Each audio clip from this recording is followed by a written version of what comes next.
Dejar de tomar agua, comer muy pocas frutas y verduras y comer muchísimas harinas, grasas y azúcares es el común denominador que veo cada año con mis pacientes en época de frío. Por eso, el día de hoy te comparto mis 6 mejores estrategias para cuidar tu alimentación y tu salud en esta época donde las temperaturas bajan.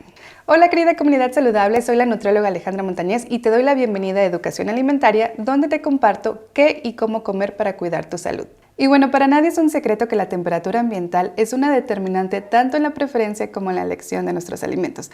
Por ejemplo, aquí donde yo vivo, si bien no experimentamos un invierno tan crudo, la realidad es que sí bajan las temperaturas considerablemente y para mí es una constante observar que hay tendencias que se repiten cada año, tanto en la alimentación como en el estilo de vida de mis pacientes. Y es que si bien nuestra alimentación va cambiando a lo largo del año, dependiendo de lo que hay disponible en la temporada, el ecosistema, etc., lo cierto es que hay algunos hábitos que nos pueden ayudar a tener esa sensación de abrigo y calor que necesitamos a la vez que cuidamos de nuestra salud y robustecemos nuestro sistema inmune.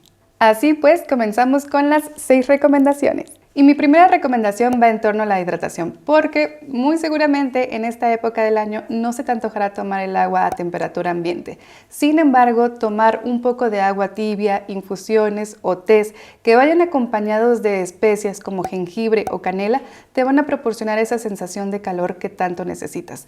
También hay que considerar que todos los líquidos cuentan, por lo que los líquidos presentes en sopas o caldos también son un gran beneficio para tu hidratación diaria. En este sentido también es importante moderar el consumo del café, que si bien es una bebida calientita y a la cual podemos también agregar canela para incrementar esa sensación de calor en esta época de frío, tenemos que moderarlo ya que los bajos niveles de vitamina D reflejados en ese cansancio que se siente a lo largo del invierno pueden hacer que incrementemos el consumo de esta bebida de alguna manera desmedida. Por lo que puntualmente mi consejo para ti en esta época de frío es que mantengas un termo a la mano con el que puedas estar consumiendo agua tibia o calientita a lo largo del día. Mi segunda recomendación va dirigida hacia la preparación de tus alimentos y es que a nadie se le antojan las frutas y verduras recién sacadas del refrigerador en esta época.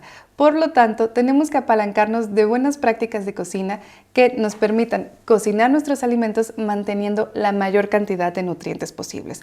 Por lo tanto, podemos apalancarnos de prácticas tales como al vapor o salteados que nos ayudarán a mantener la mayor cantidad de nutrientes. Es importante también mencionar que podemos utilizar distintas especias que nos van a ayudar a proveer de esa sensación de calor y abrigo que todos necesitamos.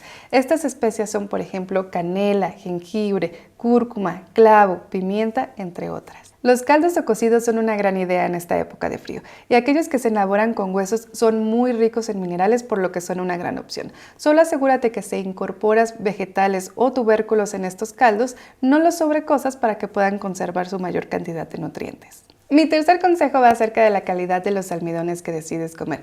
Y es que en realidad en esta época de frío pareciera un instinto animal esta necesidad de consumir más almidones. Y la realidad es que los almidones nunca han sido el problema, sino más bien la calidad de los almidones que elegimos comer.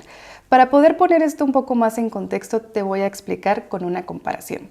Si bien podemos tener, por ejemplo, un bollo y una yuca o camote, nos daríamos que ambos son ricos en almidones. Sin embargo, los dos interactúan de forma completamente diferente con nuestro cuerpo y esto va del proceso que hay detrás de ellos.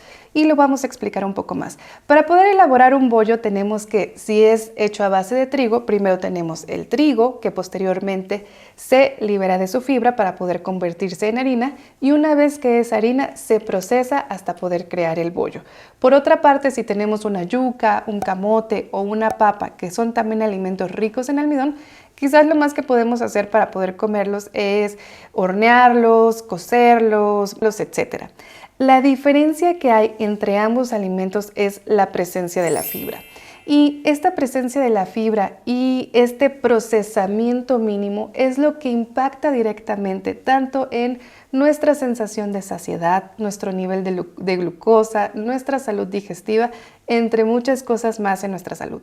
Por lo que elegir aquellos almidones que sean lo menos procesado posible y lo más cercano a su fuente original es la manera más inteligente de elegir la calidad de almidones superiores que nuestro cuerpo necesita.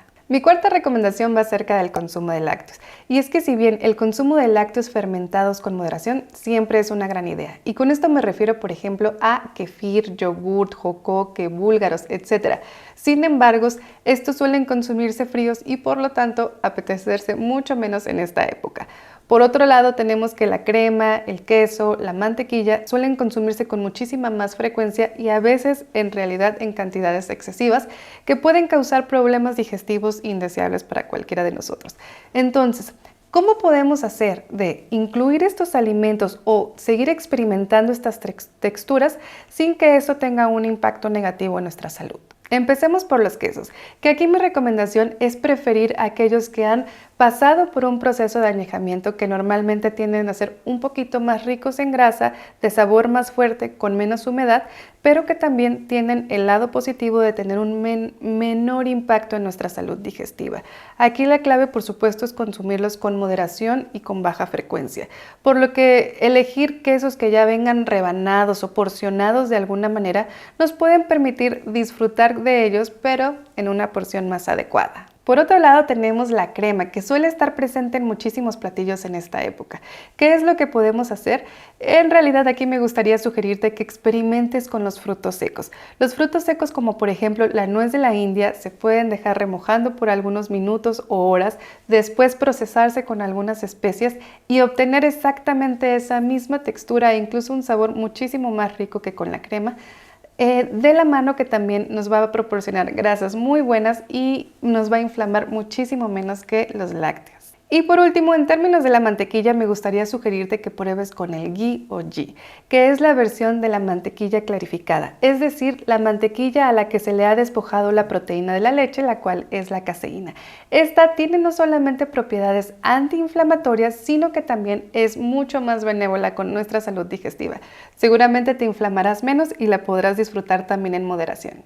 Mi quinta recomendación va sobre la vitamina D, y es que en otoño y en invierno tenemos menos presencia de la luz solar, esto provocando que tengamos días más cortos y noches más largas.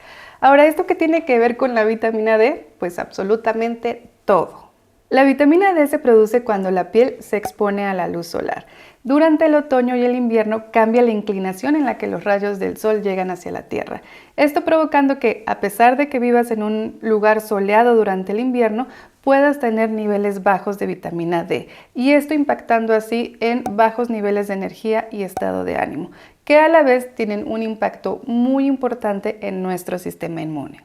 Ahora, ¿cómo solucionarlo? Pues sí, tienes la respuesta correcta, que es haciendo de la exposición solar una prioridad. Y es que con tan solo 10 a 15 minutos de exposición solar y con la mayor cantidad de piel expuesta es más que suficiente. Sin embargo, bueno, yo sé que precisamente por las bajas temperaturas esto no siempre es posible, por lo que entonces habrá que considerar acudir con su médico, nutricionista o nutriólogo y solicitar una orden de laboratorio o analítica para evaluar los niveles de vitamina D en sangre. Si estos son muy bajos, entonces será importante poder suplementarlos. Sin embargo, quiero que tengas en mente que esto siempre se debe llevar a cabo de la mano de un profesional para disminuir cualquier riesgo. Y mi sexta y última recomendación va sobre la actividad física. Y es que sí, a todos se nos antoja hibernar en esta época de frío, sin embargo, no es lo ideal. Lo ideal es que podamos movernos lo más que podamos dentro de nuestras posibilidades, tanto con el clima, con el ecosistema donde vivimos.